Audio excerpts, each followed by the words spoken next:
Sciences Po. Bonsoir à toutes et à tous. Bienvenue dans cet amphithéâtre à Sciences Po. Je suis Jeanne Lazarus, je suis sociologue et présidente du conseil de l'Institut d'études politiques. Et je remercie Charlotte Alpern de m'avoir invitée à inaugurer cette Nuit des idées. Donc Sciences Po contribue une nouvelle fois à la Nuit des idées, qui est, comme vous le savez, un événement international qui, organisé par l'Institut français, permet de découvrir l'actualité des savoirs dans des lieux à travers le monde et à travers Paris. Et je vous remercie d'être ici et d'avoir choisi de venir ici pour cette soirée. Donc cette année, le programme a été imaginé par le Centre des politiques de la Terre, qui est un nouveau laboratoire hors les murs, porté par Sciences Po et par l'Université de Paris. Le thème de l'année 2020 de la Nuit des idées, c'est « Être vivant », avec plusieurs dizaines de manifestations organisées à travers le monde, avec des chercheurs, des praticiens, des artistes.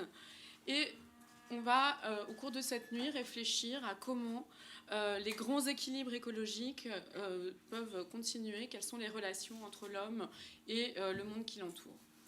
Le vivant, on peut se demander un peu ce que c'est. C'est d'abord la vie sur la Terre, et ça recouvre des enjeux écologiques, bien sûr, et des enjeux politiques.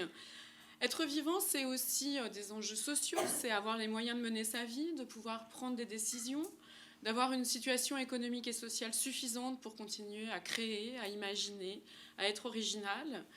Et parler de la vie pendant la nuit, c'est aussi un moment relativement paradoxal, car la nuit, c'est le moment où tout s'éteint, le moment où l'on se repose, où la vie semble plus sourde. Mais c'est aussi un moment où la liberté est plus grande, où des déplacements peuvent s'opérer, des moments d'expérience, de nouveauté. Et dans ce cas-là, être vivant, ça veut dire ressentir plus fort, expérimenter de nouvelles choses.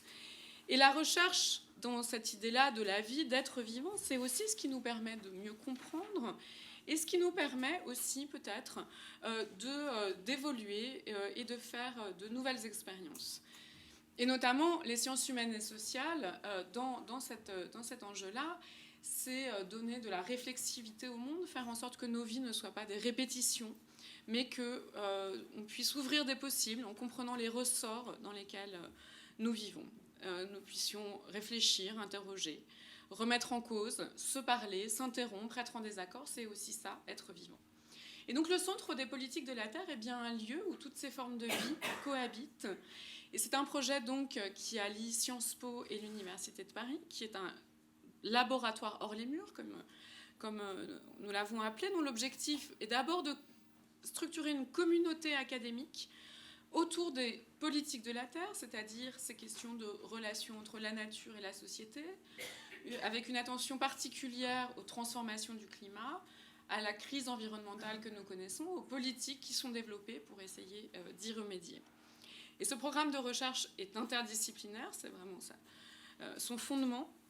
Il réunit sciences naturelles, sciences du vivant, sciences humaines et sociales, avec un soutien de l'IDEX. Et cette initiative s'inscrit dans la continuité d'un programme précédent qui était porté par Bruno Latour et qui s'appelait Politique de la Terre.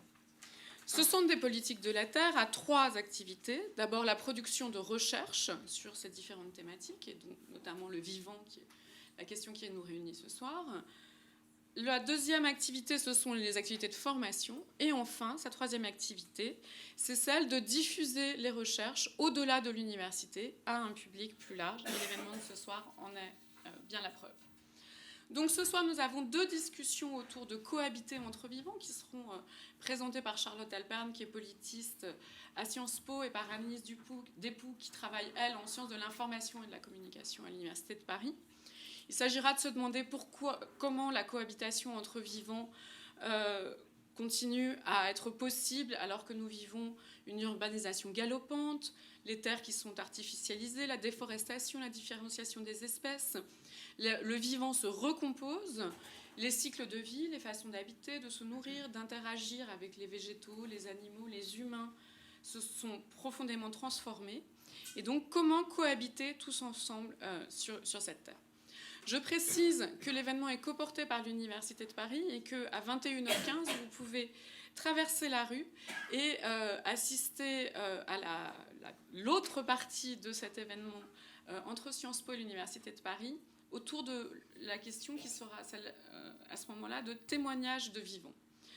Et enfin, avant de laisser la parole à Édouard Kaminski, je voudrais, à l'heure où nous célébrons les idées, la vie, ne pas oublier celles et ceux qui sont empêchés de les exprimer, et voudrais avoir une pensée pour nos deux collègues, Farida Adelka et Roland Marchal, qui sont toujours retenus en Iran. Et je voudrais aussi vous parler d'un colloque qui aura lieu demain à Sciences Po, qui s'intitule « Captifs sans motif » et qui sera consacré à une journée pour réfléchir, en hommage à Roland et Farida, à cette question de la captivité des chercheurs. Je vous remercie.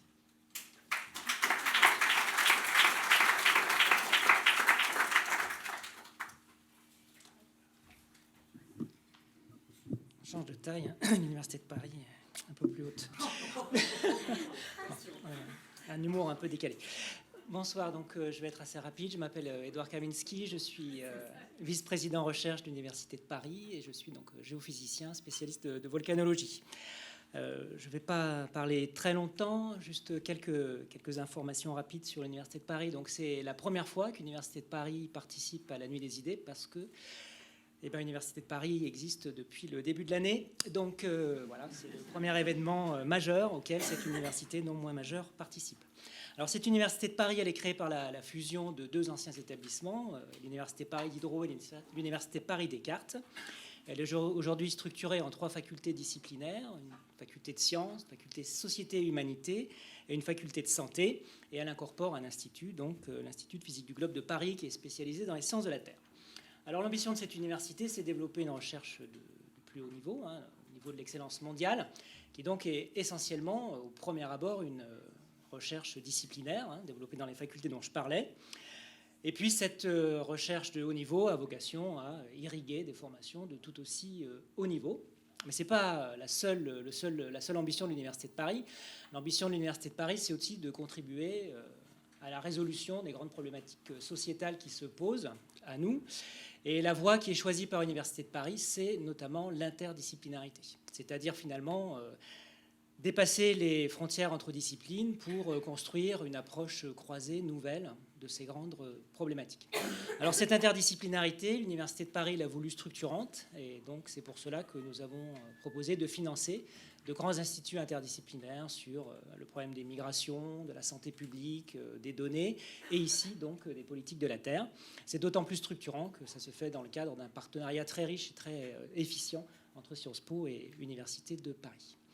Donc cette interdisciplinarité, elle se développe de façon concrète au sein de Politique de la Terre, puisqu'il y a l'organisation d'un outil spécifique qui s'appelle un campus anthropocène, donc pour montrer l'ancrage de cette approche interdisciplinaire sur le terrain. Donc je vois que ça aura lieu entre le 22 et le 24 avril, avec une communauté d'acteurs différents qui vont se retrouver sur le terrain dans un observatoire des sciences de l'environnement pour travailler sur la notion d'anthropocène.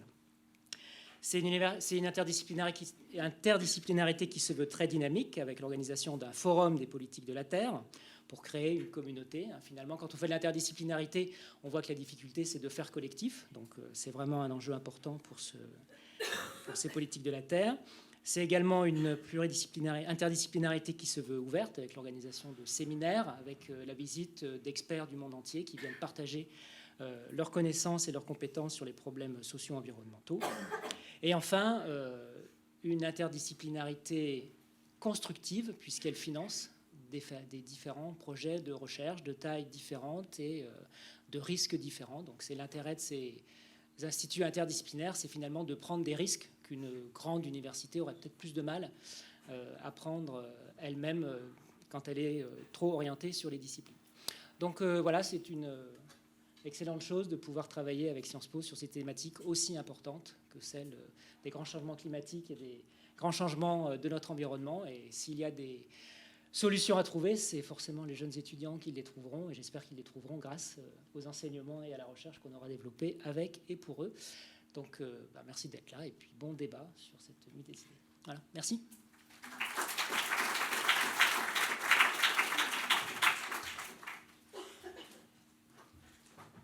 Je redescends. Sciences Po, c'est ça? Merci, Edouard. Donc merci à Jeanne Lazarus et Édouard Kaminski d'avoir introduit cette soirée. Donc moi je m'appelle Charlotte Alpern, je suis chercheure à Sciences Po, en sciences politiques. Et donc je vais animer cette soirée qui est consacrée à la cohabitation entre vivants avec ma collègue Annelise Depou.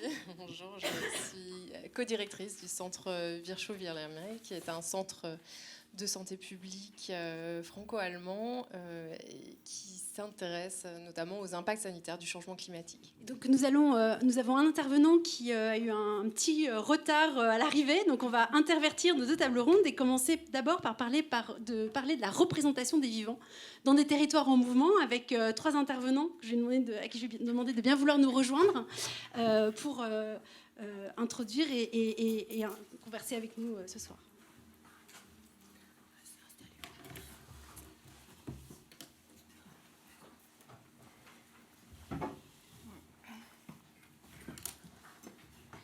Donc cette question de la représentation des vivants dans un territoire en mouvement, ça fait partie des grandes interrogations qui traversent la question de la cohabitation au sein d'un même territoire de vivants, d'humains, de non-humains.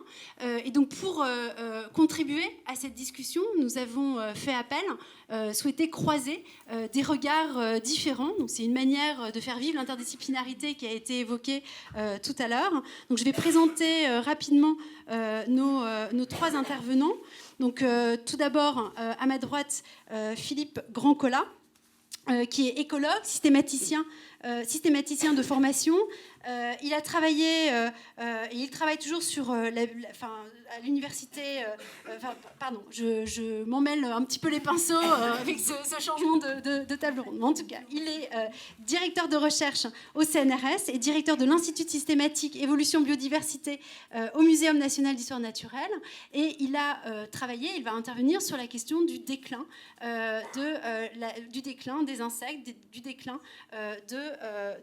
d'un type de vivant sur lequel nous voulions mettre l'accent ce soir. Nous avons ensuite Marine Calmet, qui est à sa droite, qui est juriste de formation.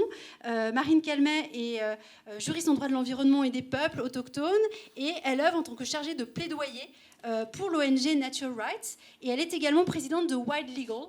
Et l'une des raisons pour laquelle nous avons souhaité l'associer à cette table ronde, l'inviter à venir présenter le travail qu'elle mène actuellement, c'est pour la mise en avant, ou en tout cas la mise à l'agenda national, européen, international de la question des droits de la nature, qui est l'un des moyens, en tout cas, de représenter ce vivant sur un plan juridique, mais aussi de lui donner une voix sur la scène nationale et internationale.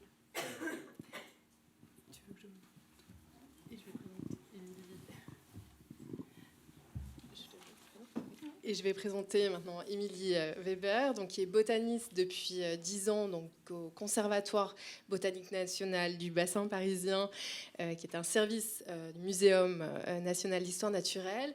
Elle a identifié, cartographié des milliers d'hectares de milieux naturels dans le nord-est de la France. Vous avez aussi participé à la description scientifique de nouveaux types de végétation naturelle. Et vous aimez à citer le romancier Alphonse Karr, qui a dit « La botanique n'est pas l'art de sécher les plantes et de les injurier en grec et en latin ». Alors, que là.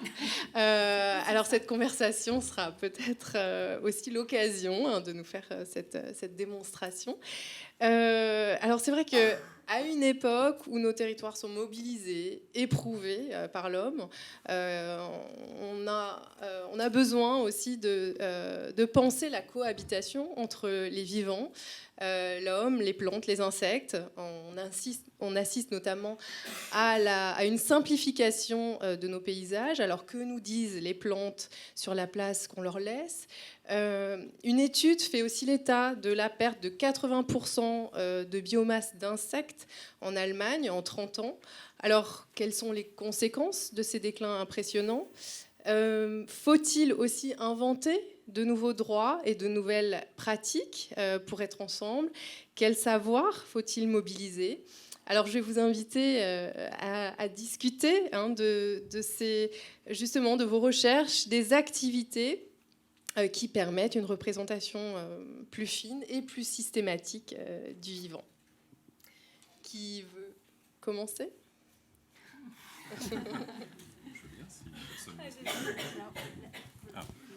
Oui, donc bonsoir à tous. Donc en fait, effectivement, je peux présenter un point de vue qui est plus restreint aux insectes. Sur 2 millions d'espèces connues pour la science dans le monde, les insectes représentent à peu près la moitié, donc c'est un ensemble colossal. Mais en même temps, c'est une majorité qui est silencieuse. Alors, en réalité, pas silencieuse, il y a des insectes qui chantent, hein, mais c'est une majorité finalement dont on n'entend pas trop parler, ou alors on en entend parler en mal ou en bien, de manière très manichéenne. Hein, on entend tous parler des moustiques, des punaises du lit, des blattes domestiques, donc de sinistre réputation. Et par contre, on est très heureux de parler des gentilles abeilles qui font du miel et d'autres insectes comme la coccinelle qui protègent nos cultures. En réalité, cette vision, elle est très naïve. Hein. Sur un territoire comme celui de la métropole française, on a 40 000 espèces d'insectes qui tiennent des rôles extraordinairement divers dans tous nos écosystèmes, qu'il s'agisse de jardins de pavillons ou de paysages agricoles ou forestiers. Et tous ces insectes, en fait, sont dans des situations plus ou moins d'équilibre avec leur milieu naturel, comme la plupart des êtres vivants. Et ces situations d'équilibre sont malheureusement très souvent rompues, et c'est là que les problèmes commencent. Notamment rompus par la conversion des milieux, hein, quand on supprime une forêt, quand on remplace une prairie par un champ de colza, ou quand on urbanise à outrance. Évidemment, on va changer des équilibres naturels, rompus aussi par les pollutions. On répand dans le milieu naturel un certain nombre de produits, pas forcément des produits qui ont une utilité en quoi que ce soit d'ailleurs. Je vous rappelle que la pollution par le plastique a augmenté de 80 fois durant les dernières décennies. On a aussi des pollutions qui sont directement liées à la lutte contre les insectes dans les cultures. La quantité de pesticides augmente régulièrement dans les parcelles cultivées, hein, malgré par exemple le plan éco-phyto lancé par le gouvernement français. Évidemment, des pesticides dont une partie sont des insecticides sont faits pour avoir un rôle néfaste sur les insectes. Hein. Donc il ne faut pas s'étonner que les insectes de fait diminuent d'importance. Et puis enfin, il y a d'autres raisons qui sont assez évidentes, comme le changement climatique. Évidemment, quand on change un climat, quand on change les conditions environnementales, on change aussi la manière dont les populations se trouvent dans le milieu naturel. Donc en France, on a, comme en Allemagne, comme ça a été constaté par nos collègues allemands, on a une diminution des populations d'insectes, à l'échelle mondiale également, mais pour des raisons un peu plus variées. Évidemment, dans les pays tropicaux, très souvent, c'est la déforestation ou l'assèchement des zones humides qui posent les plus gros problèmes. En Europe, bien sûr, c'est notre aménagement outrancier du paysage, hein, qui bouleverse les équilibres naturels. Et au-delà de ça, on a aussi des équilibres naturels qui sont rompus de manière beaucoup plus subtile. Hein. On pense par exemple que les abeilles sont toujours très positives.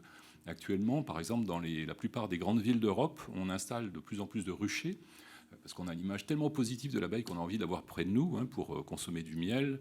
Et en fait, ces abeilles sont au-delà de la capacité limite des milieux urbains en termes de fourniture de nectar et de pollen. Donc ces ruches ont quelquefois un petit peu de mal à perdurer. Et surtout, elles sont en compétition avec les dizaines d'espèces d'abeilles solitaires qui se trouvent dans le milieu naturel. Je vous rappelle qu'en France, il y a 900 espèces d'abeilles, hein, au sens large, presque toutes solitaires, et qui contribuent pour un tiers au service de pollinisation. Donc en installant énormément d'abeilles domestiques, ce qui par ailleurs peut se révéler très positif sous certains aspects, on concurrence les abeilles solitaires, y compris en ville. En région parisienne, on a à peu près une centaine d'espèces d'abeilles sauvages sur l'ensemble d'une grande île de France, on va dire. Et aujourd'hui, on a des relations de ce type qui sont perturbées. Donc les perturbations sur les populations d'insectes, c'est pas seulement l'urbanisation outrancière, les pesticides, ça peut être aussi finalement notre mauvaise gestion d'une manière générale du milieu naturel. Alors quel problème ça pose ? Tout simplement un problème d'équilibre rompu. Hein. Les insectes, c'est une grande partie de la nourriture des populations d'oiseaux. Donc si vous supprimez les insectes, vous supprimez les oiseaux, pour une bonne partie d'entre eux tout au moins. Ce sont aussi des pollinisateurs pour nos cultures, et puis aussi pour les plantes qui ne sont pas cultivées, bien entendu. Hein. La majorité des plantes de nos régions, ma collègue pourrait le dire mieux que moi, sont pollinisées par des insectes. De la même manière, hein, un aspect dont on parle rarement, c'est aujourd'hui, quand on a du bétail, on utilise des vermifuges. Évidemment, on ne peut pas laisser des animaux domestiques être parasités en mauvaise santé. Et de fait, ça se retrouve dans les fesses, dans les bouses par exemple, et ça tue les insectes. Donc aujourd'hui, vous avez un déclin des bousiers et des insectes qui d'ordinaire recyclent les excréments animaux. Hein. Et aujourd'hui, la plupart des bouses sont azoïques en termes d'insectes. Elles ne contiennent plus d'insectes vivants. Donc là aussi, vous avez des services de ce type qui disparaissent petit à petit. Alors on ne se rend pas compte immédiatement, hein. On ne se rend pas compte qu'on vit dans un environnement qui est complètement bouleversé, dans lequel les équilibres sont mauvais. On s'en rend compte un peu parce que malgré tout, on nous dit qu'il y a trop de grands vertébrés dans les forêts, qu'il y a trop de sangliers. On se rend compte aussi que le loup pose problème par rapport à des populations de moutons. On se rend compte aussi que les sols sont en forte dégradation et supportent de moins en moins bien les cultures. Or, l'équilibre des sols passe aussi par la présence d'animaux comme les insectes. Donc on se rend compte qu'il y a des équilibres qui sont rompus. La question, c'est est-ce qu'on ira jusqu'au point de rupture pour s'en rendre compte ? Je pense que c'est une question ouverte en regard de ce qui se passe dans le monde actuellement. Tout à fait, peut-être qu'Émilie... Oui, je peux peut-être rebondir. Est-ce que vous voulez bien mettre mes diapos ou est-ce qu'on les garde pour la suite ? Voilà, donc moi je vais me servir de l'exemple d'une mission que je conduis depuis une dizaine d'années sur les têtes de bassin de la Seine. Donc j'ai voulu afficher une carte pour un petit peu fixer les esprits. Donc, dans ce territoire de tête de bassin de la Seine, j'ai pu cartographier des dizaines de milliers d'hectares de zones humides. Qu'est-ce que c'est que les zones humides ? Ce sont ces milieux qui sont à l'interface entre milieu aquatique et milieu terrestre et qui sont connus pour être de très gros réservoirs de biodiversité, y compris dans nos territoires français métropolitains. Les zones humides abritent notamment 50% des populations d'oiseaux français. 30% de la flore sauvage également. Je suis désolée s'il y a un petit bruit. D'accord. Donc 100% des populations d'amphibiens et de certains groupes d'insectes comme les odonates. C'est également 30% des espèces protégées, rares et menacées en France. Et ces zones humides, qui sont aussi exceptionnelles d'un point de vue de la biodiversité, ne couvrent plus que 6% du territoire, alors qu'il y a une centaine d'années, c'était 2 fois à 3 fois plus, l'estimation. Donc ce sont les milieux qui ont le plus régressé depuis 100 ans. Et dans le cadre de ces grosses campagnes de cartographie des zones humides, il a fallu identifier les zones humides à préserver en priorité. Et c'est pour cela qu'on fait appel à des naturalistes qui ont des compétences en botanique, car la botanique, l'étude des plantes, est un excellent indicateur des conditions environnementales des milieux naturels. Et au travers des assemblages de plantes, en réponse aux facteurs écologiques, on peut définir une typologie des végétations naturelles, de la même manière qu'il existe des référentiels du vivant pour les espèces, les référentiels taxonomiques, on a des référentiels pour les habitats naturels qui permettent d'identifier et de caractériser tous les types d'habitats naturels. Et par exemple, sur le bassin versant Seine-Normandie, on sait qu'on a environ 600 à 700 types de végétation naturelle différentes, caractéristiques de zones humides qui ont été identifiées. Et parmi ces 600 à 700 types, il y en a à peu près un tiers qui est menacé, selon les critères UICN, menacé de disparition, tout simplement. Donc l'étude des végétations, l'étude de la flore est un excellent indicateur de l'état de santé des écosystèmes. Voilà. Oui. Marine Calvet, vous voulez peut-être présenter vos activités Moi, je vais essayer de... C'est fou, c'est les scientifiques qui sont passage et on nous avait donné des questions, en fait. Du coup, je vais essayer de raccrocher ce qu'ont dit les intervenants précédents au sujet. Donc, représenter les vivants dans les territoires en mouvement. C'était la question, c'est-à-dire comment représenter les vivants dans ces territoires dans lesquels nous habitons, qui sont en mouvement en ce moment, qui sont plutôt en changement d'ailleurs. Moi, j'ai travaillé sur la question des droits de la nature, mais aussi des peuples autochtones. En fait, mon travail, donc en tant que juriste, je suis partie en Guyane pendant 2 ans. Et en Guyane, j'étais censée, du coup, aider ces peuples autochtones en leur fournissant un travail juridique pour leur permettre de récupérer des terres que la France leur a promis en restitution de la spoliation due à la colonisation française. Et donc, j'ai beaucoup appris avec ces peuples autochtones justement sur comment représenter les vivants et comment vivre en fait sur nos territoires. Autochtone en grec, c'est autos, soi-même, et ekton, la terre. Donc c'est vraiment ce lien à la terre et qu'on voit, donc l'enfant de la terre, c'est l'autochtone. On retrouve ce lien très souvent dans les cultures autochtones, notamment chez les Mapuches, qui sont un peuple. Donc Mapu, c'est la terre, et Tché, c'est les gens. C'est les gens de la terre. Enfin, véritablement, leur culture, c'est d'habiter la terre. On devient d'ailleurs Mapuche après avoir traversé justement l'initiation. Et l'initiation, c'était d'abord comprendre la terre pour devenir ensuite un humain. Et c'est ça qui est très important, c'est dans la compréhension de ces lois biologiques du vivant, qu'on peut véritablement devenir humain, s'émanciper soi-même. Et par exemple, chez les peuples autochtones de Guyane, il n'y a pas le mot nature, tout simplement parce que l'humain est la nature et qu'on n'a pas besoin de faire de différenciation dans notre langage. D'où la sagesse et de comprendre en fait ce lien et cet équilibre naturel, puisque vous parliez d'équilibre naturel, c'est très important, l'harmonie de l'être humain à travers justement ces lois qui découlent dans le droit autochtone de ce qu'on appelle le droit coutumier. La coutume, c'est en fait l'enseignement du vivant qui est appliqué à nos sociétés humaines. Et ce que nous, on a appelé droit de l'environnement, qui est très différent en fait finalement de ce droit qui est lié au savoir de la vie ou des savoirs biologiques. Malheureusement, souvent, l'agenda des scientifiques n'est pas du tout le même que celui des politiques, ce qui donne en fait des lois qui sont coupées de la réalité du vivant.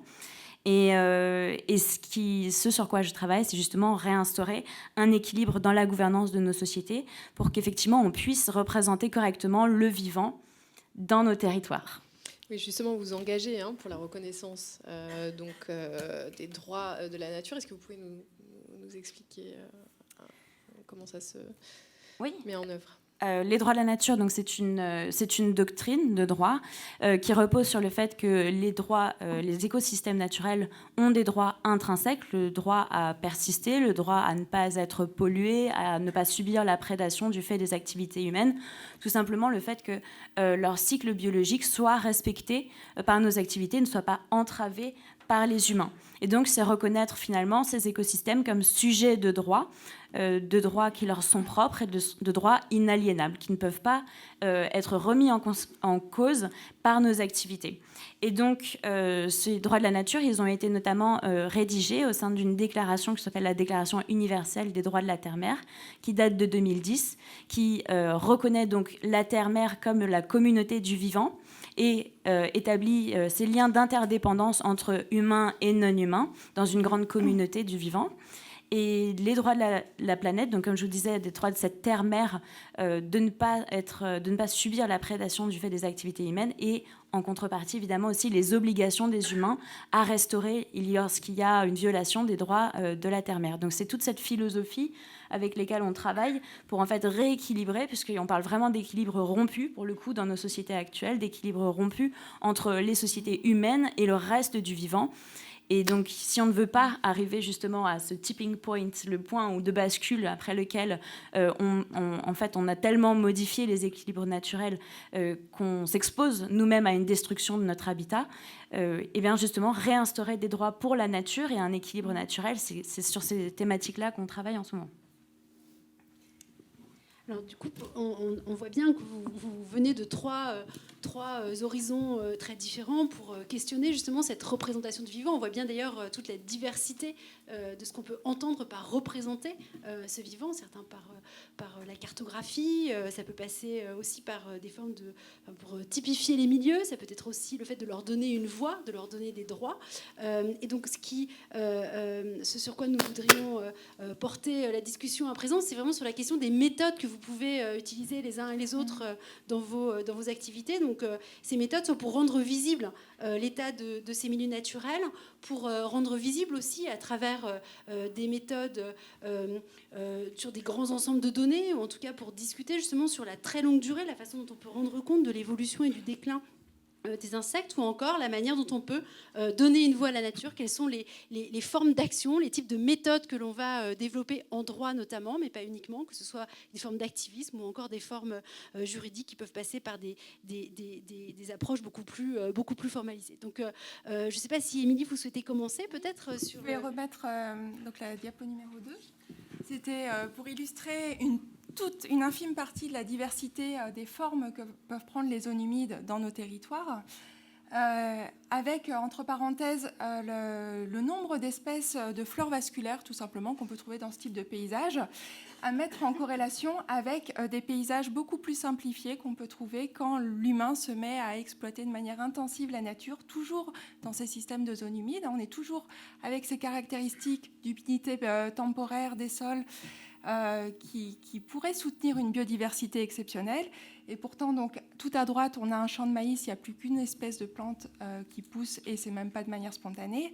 En dessous, on a l'équivalent en système forestier, qui est la plantation de peupliers, où c'est pareil, la biodiversité est tout à fait appauvrie.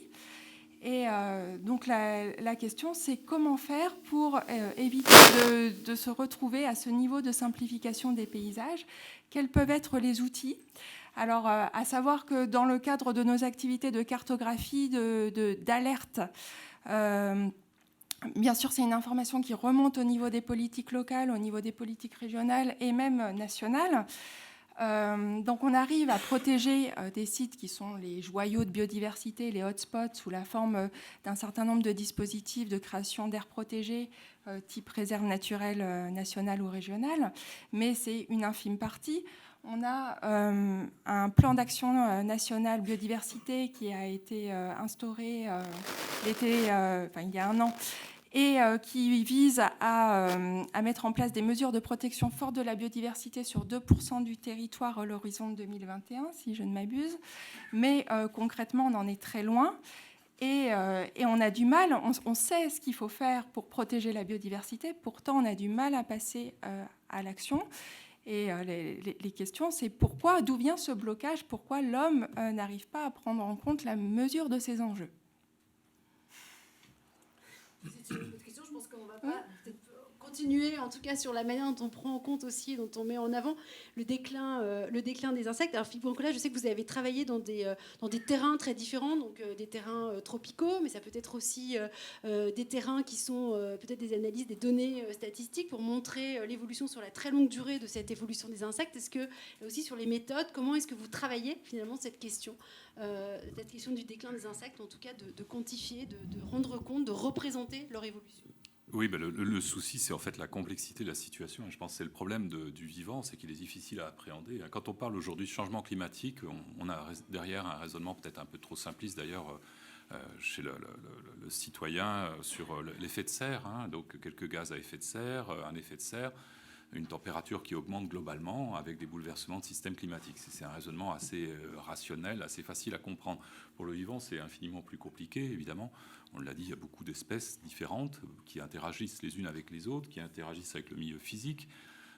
On n'est jamais dans une situation complètement stable. Être vivant, c'est déjà évoluer, évoluer par la reproduction, par la dynamique des populations, mais également à l'échelle de quelques générations, changer sa constitution génétique. Des espèces d'insectes qui peuvent devenir résistantes à des pesticides dans l'espace de 4 ou 5 ans, par exemple. Donc on a vraiment quelque chose qui est mouvant, qui est difficile à attraper, et qu'on a du mal à réguler. Puis il y a aussi, je pense aussi, un énorme enjeu, c'est l'enjeu d'appréhension de ces points de rupture, de ces points de bascule. On est tellement habitué à avoir une attitude prédatrice, à avoir une attitude d'exploitation à outrance sur les milieux naturels, et jusqu'à présent, du fait d'une population humaine qui était un peu plus faible et de moyens qui, avant l'ère industrielle, évidemment, étaient infiniment moins importants, c'était une stratégie, finalement, qui a permis un certain succès, dans une certaine mesure, par rapport au développement des sociétés que nous connaissons. Évidemment, aujourd'hui, dans un système différent, on a un nombre de milliards d'humains sur la planète qui est considérable, même si ça tend peut-être à se stabiliser dans les prochaines décennies. C'est un sujet en soi. On a des moyens qui dépassent de loin ce que pouvaient imaginer nos aïeuls, nos bisaïeuls. Et on se trouve donc dans une situation où on a un pouvoir d'intervention qui est colossal. Et aujourd'hui, le problème, c'est qu'on doit, en tant que scientifique, faire un bilan de la situation, une situation qui est en grande partie inconnue. Aujourd'hui, on sait de manière statistique assez certaine, par exemple pour les insectes, on connaît 1 million d'espèces et on a du mal à connaître même les interactions de base dans des écosystèmes aussi simples que les écosystèmes métropolitains français. En réalité, on sait qu'il existe probablement dans le monde actuellement une dizaine de millions d'espèces. Donc on est vraiment aujourd'hui, si on essaye de voir un réseau, une chaîne alimentaire à l'intérieur de milieux comme celles qui sont montrées sur les photographies, là, ce sont des réseaux qui comportent des centaines, voire des milliers d'intervenants qui interagissent les uns avec les autres. Donc il est très difficile de prédire finalement à coup sûr l'évolution sous le forçage soit d'activités humaines, soit des conséquences des activités humaines, puisque là encore, on est confronté à un changement climatique. Je vous rappelle, on m'a demandé d'intervenir très souvent au plan médiatique sur les événements qui sont intervenus en Australie actuellement, là, qui sont dramatiques. Je vous le rappelle, c'est 10 millions d'hectares de forêts tropicales humides qui ont brûlé. Il ne s'agit pas de feux de savane sur des surfaces considérables qui sont intervenus dans les années passées en Australie. Là, ce sont des forêts tropicales humides qui ont brûlé après 6 mois de sécheresse et des pointes de température à 40 degrés. Des changements climatiques étaient parfaitement prévus par l'IPCC et le GIEC, dont l'impact avait déjà été calculé par des instituts de recherche australiens pour les années 2020, c'est-à-dire nos années d'aujourd'hui, et qui va s'accentuer encore jusqu'à 2050, au point qu'on aurait jusqu'à 70% d'augmentation des jours à risque de feu dans le sud-est de l'Australie. Donc autrement dit, aujourd'hui sur Terre, il y a des habitats qui ne vont plus être habitables, dans lesquels les populations humaines n'arriveront plus à cultiver, n'arriveront plus à vivre. Donc évidemment, on n'en est pas là en Europe, pas partout à ce point-là. Néanmoins, il y a un certain nombre d'équilibres qui sont rompus. Donc la tâche, par exemple, d'un laboratoire comme le mien, qui est un laboratoire d'exploration de la biodiversité, c'est d'arriver à connaître les grandes lignes de cette biodiversité, puisqu'on est devant une tâche quasiment impossible. On est 200 personnes, par exemple, à Paris, qui travaillent sur ce sujet-là, mais par rapport à des millions et des millions d'espèces qui vivent dans des milieux tropicaux difficiles d'accès ou dans des milieux tempérés qui sont sans cesse bouleversés. Donc, c'est une tâche qui consiste simplement à fournir un référentiel, comme l'a dit ma collègue, pour que tous les autres scientifiques, écologues, dynamiciens, physiologistes, etc., puissent en fait étudier l'évolution des milieux. Alors, derrière... Oui, pour pouvoir analyser, il faut d'abord connaître. Donc, pour connaître, il faut classer, typifier. C'est le travail fondamental voilà. déjà des naturalistes et des aujourd'hui, écologues. on a l'impression aussi que cette connaissance sur la biodiversité, elle est déjà bien aboutie. On a une image trompeuse de ça. On a l'image des grands naturalistes du XVIIIe siècle. On a l'image d'une société technologique toute puissante. Mais finalement, cette société technologique, elle s'est détournée très tôt dès la révolution industrielle des milieux naturels. Et elle n'a qu'une connaissance finalement très partielle des systèmes naturels et de leur composition. Donc aujourd'hui, on connaît des règles de composition, on connaît les grandes lignes du vivant, mais on a bien du mal à prédire la manière dont ces systèmes vont réellement évoluer sur le moyen ou sur le long terme. Sur le court terme, on voit déjà évidemment un certain nombre de syndromes ou de symptômes très inquiétants, mais sur le moyen ou le long terme, on sait déjà que les écosystèmes vont se recomposer sous l'action de l'homme et sous l'action du changement climatique et d'une manière évidemment qui ne favorisera pas forcément notre vie quotidienne. Donc, on voit bien toute la complexité de à la fois connaître les limites et en même temps de connaître cette population. Ça fait partie là aussi de ce travail de cartographie, de représentation. On a des collègues, nous, à Sciences Po, qui ont fait récemment un atlas de l'Anthropocène pour essayer de voir quelles étaient les différentes... explorer ces différentes limites planétaires, les représenter, montrer comment est-ce qu'on pouvait rendre compte de l'évolution de cette population. Et c'est vrai que une autre manière, finalement, de travailler cette représentation du vivant, et en termes de méthode, c'est le droit, classiquement, au niveau international. C'est l'un des registres classiques de la reconnaissance des droits du vivant, de la reconnaissance des droits de la nature au niveau international, mais aussi au niveau national. Et on voit ces dernières années les usages du droit évoluer, à la fois la recherche de l'invention de nouveaux droits, comme par exemple le droit de la nature. On pourrait parler aussi d'écocide, qui est un autre concept sur lequel travaillent beaucoup de juristes. Donc, comment est-ce qu'on travaille? Ça veut dire qu'être un juriste et qu'on souhaite représenter, pousser cette question des droits de l'environnement. On voit bien que c'est différentes manières de se positionner. C'est de l'activisme, c'est du plaidoyer, mais c'est aussi un travail devant la Cour de justice. Voilà. Comment est-ce qu'on fait travailler ces différents usages du droit? Moi, je peux déjà parler pour le coup de ce qui se passe en France, puisque je travaille avec Valérie Cabanès, qui est une juriste aussi, qui a beaucoup travaillé sur la notion d'écocide, la reconnaissance notamment en droit international. Donc depuis quelques mois, on a commencé à travailler sur la transposition en droit français de ce que ça voudrait dire de reconnaître le crime d'écocide en droit français. récemment, peut-être que certains d'entre vous l'ont vu passer, ça a été étudié par le Sénat, mais malheureusement rejeté. Ça a été aussi étudié il n'y a pas si longtemps par l'Assemblée nationale à l'initiative du Parti socialiste, mais encore une fois, ça a été rejeté. Il y a un blocage, malheureusement, de la part du gouvernement, pour le moment, à reconnaître le crime d'écocide. Alors, comment est-ce que nous, on définit le crime d'écocide? C'est justement l'atteinte aux limites planétaires. Les limites planétaires, elles ont été définies par un groupe de scientifiques mené par un monsieur qui s'appelle Rockström et qui définit donc 9 équilibres biologiques en fait, dans lesquels la planète ne subit pas justement de modifications brutales des phénomènes biologiques. Et ça concerne non seulement donc, les émissions de gaz à effet de serre, mais aussi la transformation d'usage des sols, les captages en eau douce, les rejets biochimiques dans la biosphère, notamment l'azote lié à l'agriculture, mais aussi tout un tas d'autres données en fait, qui, mises bout à bout, garantissent en fait, l'équilibre des écosystèmes. Et le fonctionnement, justement, grâce aux limites planétaires, c'est qu'on peut avoir des lois qui pourraient s'appliquer justement à nos sociétés humaines et à notre gouvernance, en fait, quand on prend, par exemple, de nouvelles lois, quand on prend de nouveaux règlements, quand on approuve des programmes ou des plans sur des territoires. Ce qu'on dit, nous, c'est qu'il faut reconnaître justement ces limites planétaires pour pouvoir avoir une vision transversale, en fait, de la durabilité des décisions qu'on prend. Parce que si on va au-delà des limites planétaires, un moment ou à un autre, nos écosystèmes nous rappelleront à l'ordre du fait de leur écroulement. Et le crime d'écocide, c'est justement de participer manifestement à dépasser ces limites planétaires et donc à mettre non seulement les humains, mais aussi les non-humains en danger. Et ce système des limites planétaires, on essaye justement de le faire reconnaître à la fois en droit international, en droit européen, mais aussi en droit français.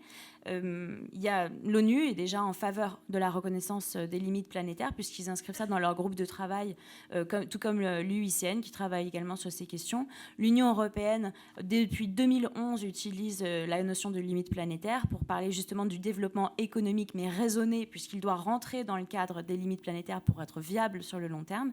Et le dernier rapport sur l'état de l'environnement utilise, donc publié par le ministère de l'écologie, utilise les limites planétaires en France pour estimer que justement la France sur son territoire dépasse 6 des 9 limites avec certitude, mais il y en a qu'on n'arrive pas encore très bien à mesurer, donc en fait ça pourrait même être plus. Donc 6 des 9 limites planétaires et que donc, véritablement, il va falloir redescendre très vite sous ces seuils, puisque justement, en les dépassant, on met en danger en fait la viabilité de nos territoires. Et donc, c'est tout ça qu'on essaie de faire reconnaître dans le droit français, puisqu'à partir du moment où on reconnaît qu'en fait, scientifiquement, ces normes doivent s'appliquer, notamment pour la gestion de nos territoires, il n'y a aucune raison de ne pas les reconnaître et de les transformer en fait en normes juridiques applicables et du coup aussi des outils finalement pour le juge qui puisse s'en saisir justement pour contraindre soit l'État, soit les entreprises à agir et à revenir sous le seuil des limites planétaires pour garantir à tous finalement la protection de nos écosystèmes et de la nature. Merci. Alors, je propose qu'on ouvre cette conversation plus largement et de prendre donc trois questions pour élargir le spectre. Oui, une première question.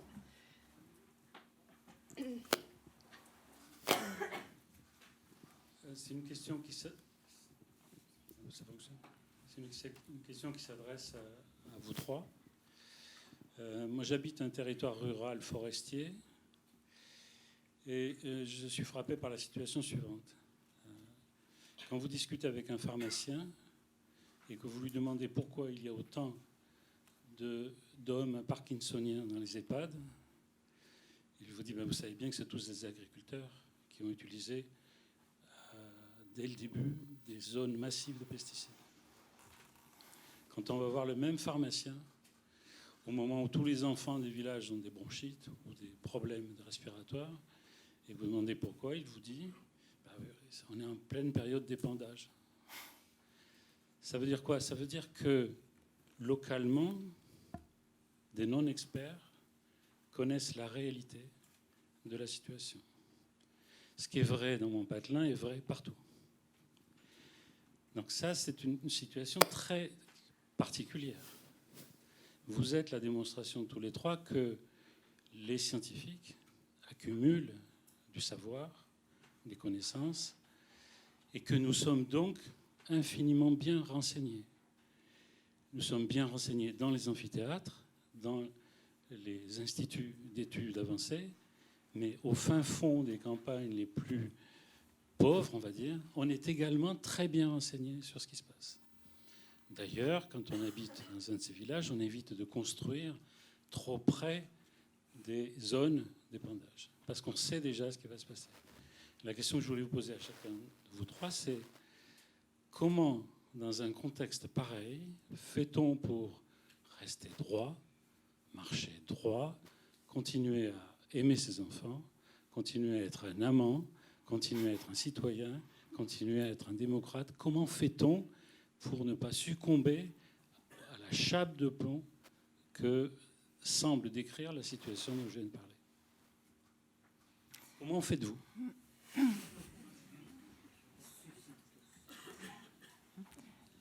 La dernière question qui n'a pas tout à fait été abordée, c'était comment conserver la biodiversité, conserver le vivant. Pour répondre à monsieur, j'aurais envie de dire que la meilleure conservation, c'est finalement de rentrer en conversation avec ce vivant. Et moi, ce qui m'anime de plus en plus, c'est plus la collecte de données alarmistes, mais essayer de transmettre cet amour du vivant. Voilà. Et c'est ce qui me donne l'élan d'avancer chaque jour. Je suis complètement d'accord. J'ai monté un programme de formation justement sur les droits de la nature. Je pense que l'enseignement et la transmission de ces savoirs sur le fonctionnement du vivant est une source d'espoir considérable. Et puis après, j'ai la chance d'être un pied sur le terrain, justement au contact des luttes locales, notamment en Guyane, du coup plutôt sur les projets miniers, et un pied au Parlement, parce que je pense que justement c'est en transformant et en essayant en tout cas de transformer les lois et de s'inscrire dans ce processus démocratique qu'on peut essayer justement de faire remonter ces problèmes aux élites qui en fait malheureusement sont bien souvent aveugles, qui sont dans un calendrier électoral, qui sont coupés de la réalité. Et malheureusement, on a besoin de les rappeler à l'ordre et ils ont besoin d'être nourris en fait de ce savoir de terrain. Donc, si votre pharmacien en fait il a rien à faire, il faudrait qu'il monte à Paris et qu'ils viennent parler avec les. Non, mais il faut que en fait nos élus sont aussi. Ils ont besoin d'être nourris de ces réalités de terrain. Il faut que c'est à nous de les rappeler à l'ordre. Malheureusement, ils écrivent les lois, mais ceux qui chuchotent à l'oreille des élus, malheureusement, c'est bien trop souvent les lobbyistes des grandes entreprises. Et le contact avec le pharmacien, finalement, du patelin est bien plus intéressant pour lui que pour être en contact avec cette réalité de terrain que le bruit des lobbies et des attachés caisses dans les couloirs de l'Assemblée nationale. Je pense qu'on a tous un rôle à jouer, que ce soit en tant que citoyen, en tant qu'élu local, en tant que membre d'une assemblée, ou en tant que gouvernant, ou en tant que scientifique. Et on a tous une pression qu'on peut exercer en tant que citoyen. On peut consommer différemment, on peut vivre différemment, on peut effectivement être actif dans des associations. En tant que scientifique, on a le devoir d'informer directement les personnes, comme par exemple ce soir, et de ne pas rester dans sa tour d'ivoire ou se contenter de publier des articles de très bonne qualité dans d'excellentes revues scientifiques.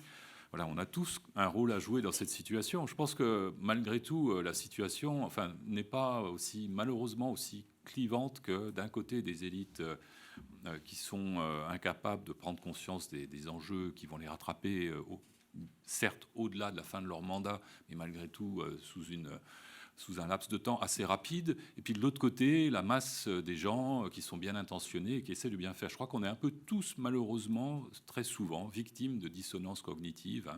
C'est-à-dire que quelque part, on est d'accord pour changer les choses jusqu'au moment où on n'est plus d'accord, jusqu'au moment où ça nous embête significativement. Voilà. Donc quand on est un agriculteur qui a une PME, qui est lourdement endetté, et qu'on est associé à une coopérative qui demande qu'on produise du colza, du blé non panifiable, des choses de peu d'intérêt pour la société, mais qu'on est engagé économiquement dans cette situation-là, évidemment, quand on entend en plus des gens qui viennent vous dire qu'on est responsable de l'empoisonnement des populations, ce qui, effectivement, la sclérose en plaques est une maladie professionnelle reconnue maintenant pour les agriculteurs. Il n'y a pas besoin de faire la preuve qu'on a été exposé.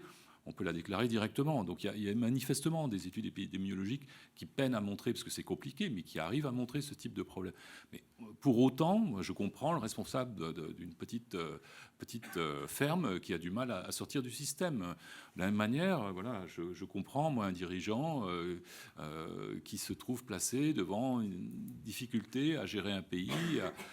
Le problème, c'est qu'on doit, malgré tout, tous autant qu'on est, trouver des solutions. Et c'est là où le bas blesse, parce que les solutions ne sont pas des solutions simples. Donc il y a une transformation aujourd'hui qui est importante dans tous les secteurs de la société, qui devrait être conduite de manière très profonde.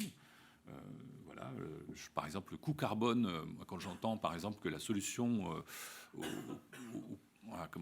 au gaz à effet de serre, c'est d'acheter des voitures électriques, ça me fait sursauter. Je suis désolé, mais la solution, c'est de ne pas utiliser de voiture du tout tant qu'on peut, voilà, et pas de produire encore plus de véhicules dont le coût carbone est exorbitant, voilà, au moins au plan de la fabrication. Donc on est vraiment tous dans cette dissonance entre ce qu'on essaye de faire et ce qu'on est malgré tout contraint de continuer à faire dans la société où on est. Et je pense qu'il faut vraiment se rendre compte qu'aujourd'hui, le malheur, c'est qu'on doit transformer cette société dans un temps très court, hein, parce que ces symptômes dont on parle, ils ont été évoqués par beaucoup de gens compétents depuis des décennies. Voilà. Donc aujourd'hui, on est vraiment dans une situation d'extrême urgence, à tout point de vue, alors que les transformations dont on parle sont extrêmement lourdes et complexes. Mais donc la question qui se pose, c'est bien de savoir pourquoi c'est inaudible.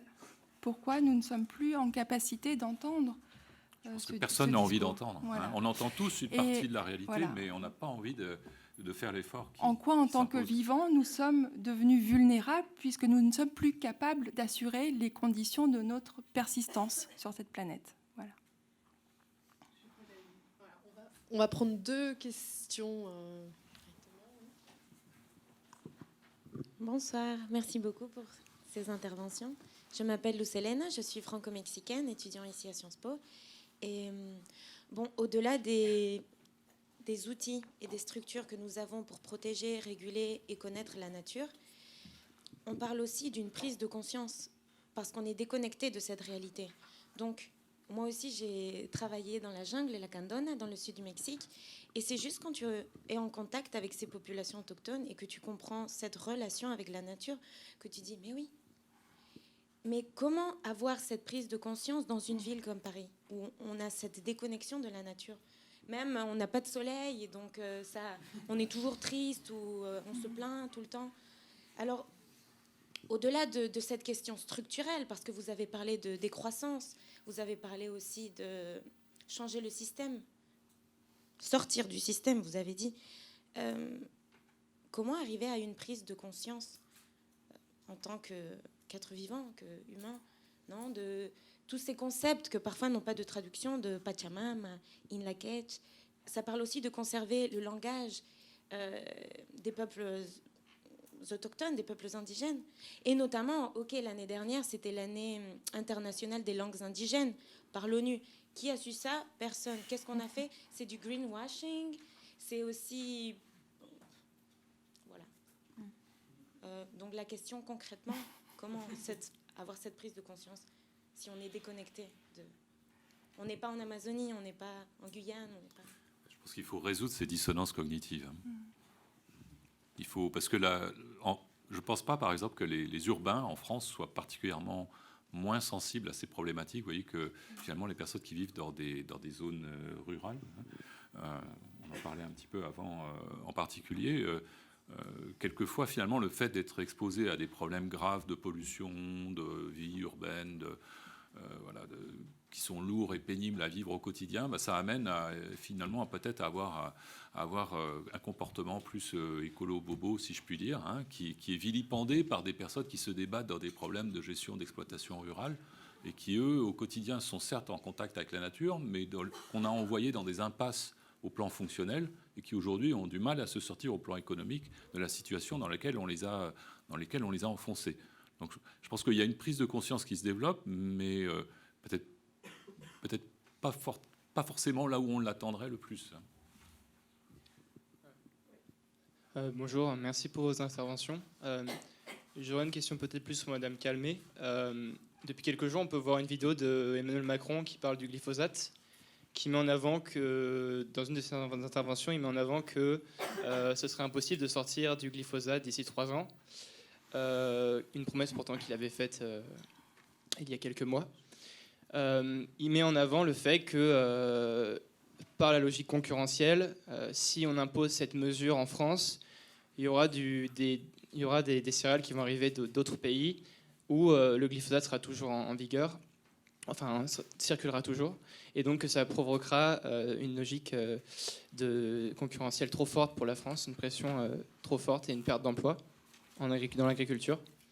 Donc ma question, c'est est-ce qu'aujourd'hui le niveau national est encore pertinent d'un point de vue juridique, ou est-ce qu'il vaut mieux pas se tourner plutôt à un niveau peut-être européen, voire mondial, parce que aujourd'hui, voilà, l'agriculture n'a plus de frontières et les logiques concurrentielles font que on peut avoir ce type de réponse de la part du plus haut niveau de l'exécutif. Merci.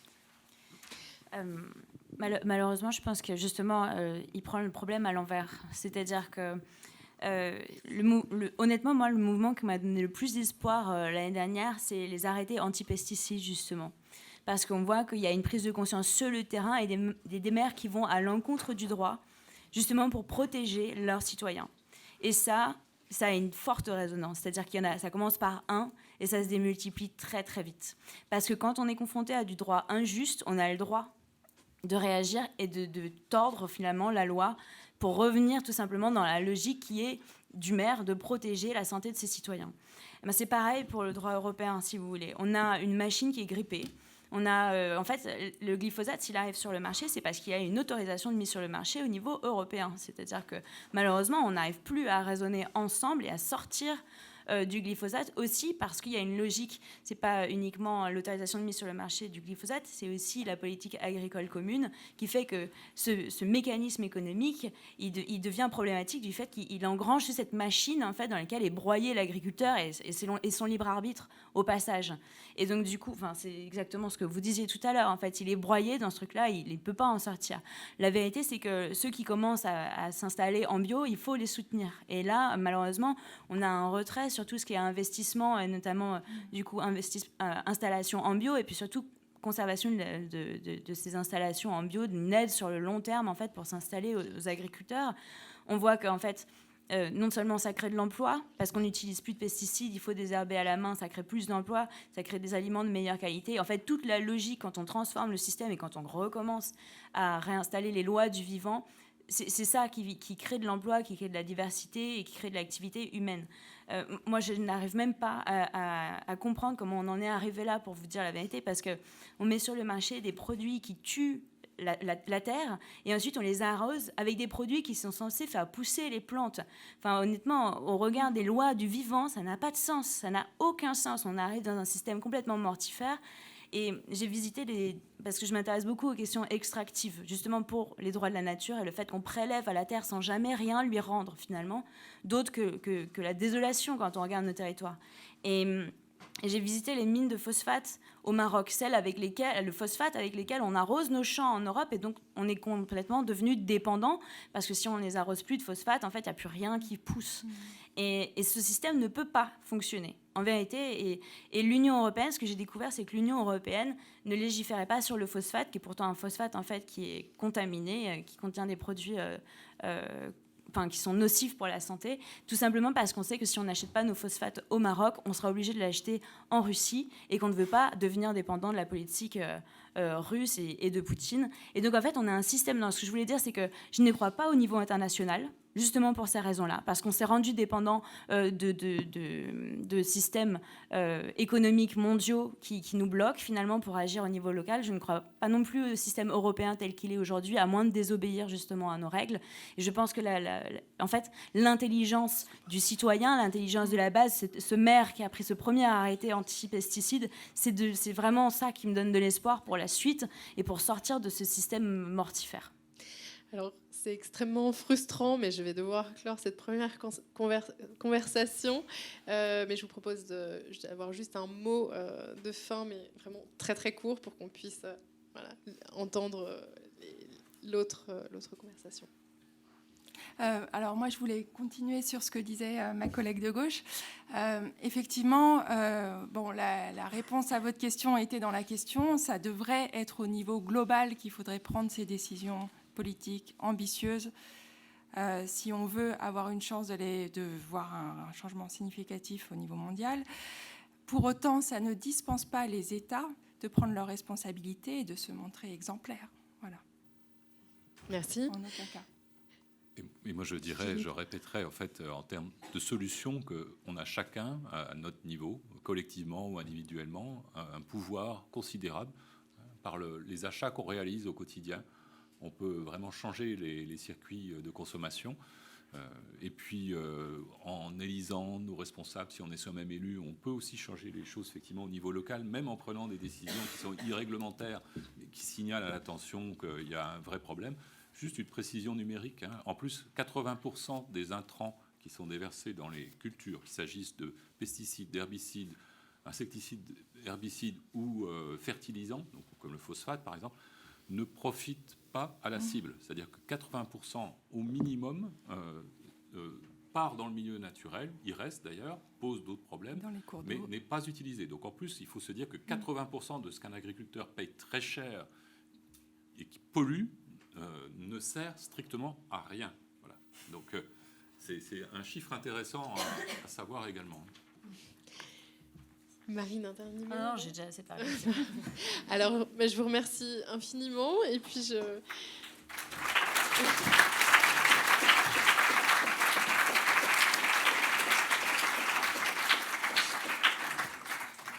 Donc, on va continuer cette discussion avec. Donc, on revient à notre thématique initiale sur être vivant entre humain et non humain. Et donc, nous avons deux intervenants pour cette deuxième conversation. Donc, Nicolas Gilsoul et Guillaume Lachenal.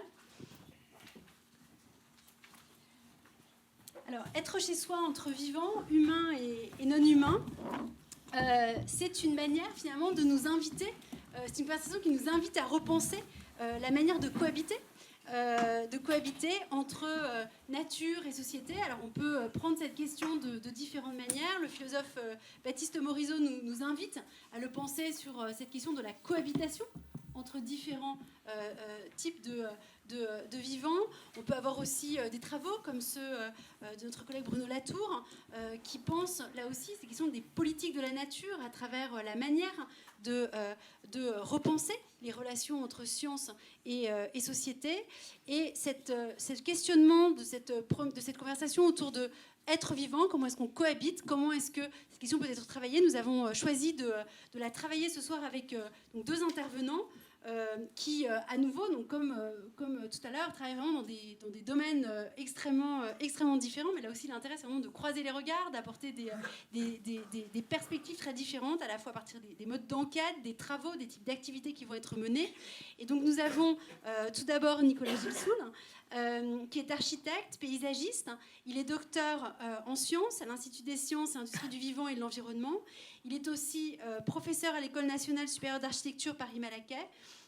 Mais surtout, il vient de publier un essai qui est paru chez Fayard en 2019, qui s'appelle « Bêtes de ville » et qui permet de penser cette question du vivant, du vivant en ville, qui est un environnement dans lequel vivent ou vont bientôt vivre plus de 50% des êtres humains, mais où vivent aussi énormément de bestioles. Je crois que c'est comme ça que vous les avez dans votre livre. Et donc, ça va être une manière, en tout cas, de penser cette question-là. Et puis ensuite, Guillaume Lachenal, qui est historien des sciences à Sciences Po, au Media Lab, qui développe des recherches dans un domaine qui est émergent, c'est celui de la santé planétaire. Il va revenir sur ce qu'est ce domaine de recherche de la santé planétaire.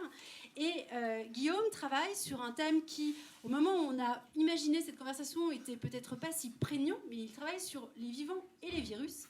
Et donc, c'est sur ce sujet-là que nous l'avons invité à discuter, à intervenir ce soir. Et donc, ses principales recherches porte principalement ou emporté sur les médicaments, sur des terrains en Afrique, avec un ouvrage paru récemment sur le médecin qui voulut être roi, qui est paru au Seuil, et qui permet là aussi de travailler cette question de la cohabitation entre les vivants de sa perspective d'historien des sciences. Donc là aussi, on vous propose un format un peu similaire que pour la conversation précédente, c'est-à-dire quelques questions et des réponses plus ou moins courtes, qui permettent ensuite un échange avec la salle et puis d'avoir quelque chose de dynamique. Donc une première manière finalement de réfléchir à cette question de la cohabitation entre les vivants, c'est comment est-ce que vos recherches, vos activités finalement, dans le domaine de l'architecture, du paysagisme, contribuent à mieux comprendre la transformation des relations entre vivants, entre les bêtes de ville, entre la façon dont elles peuvent s'adapter ou pas